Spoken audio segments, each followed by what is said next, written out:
இப்போ மீஷோ ரிட்டர்ன் பரிதாபங்கள். அதில வந்து பார்க்கும்போது வந்து பார்த்துட்டீங்கன்னா, இது வந்து டெல்லியிலேருந்து இந்த பார்சல் வந்திருக்குது. ஆக்சுவலி நான் அனுப்புனது டெல்லிக்கு அனுப்புனேன்.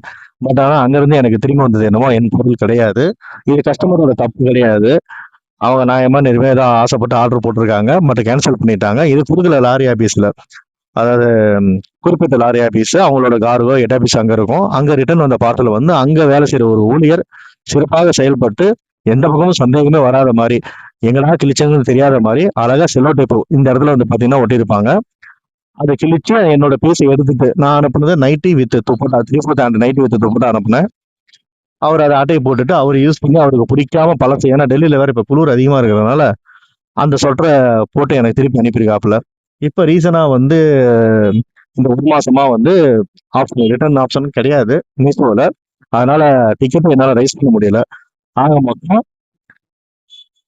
கிட்டத்தட்ட ஒரு ரூ. 450 வீட்ல வியாபாரம் மட்டும் பண்றோம். ஓகே. பட் ஆனா எப்படிதான் ஒரு பக்கம் நாங்க லாபம் சம்பாதிச்சாலும், அது இவங்களுக்கெல்லாம் வந்து இவங்களோட ராவடி வந்து எங்களால தாங்க முடியல. அதுக்கு உண்டான சொல்யூஷன் கிடைக்கிறது ரொம்ப கஷ்டமா இருக்குது. பட் ஆனா போன வருஷம் கம்பேர் பண்ணும்போது இந்த வருஷம் ஓரளவுக்கு தேவலாம். எல்லாமே ஓரளவுக்கு கம்மி பண்ணியிருக்காங்க.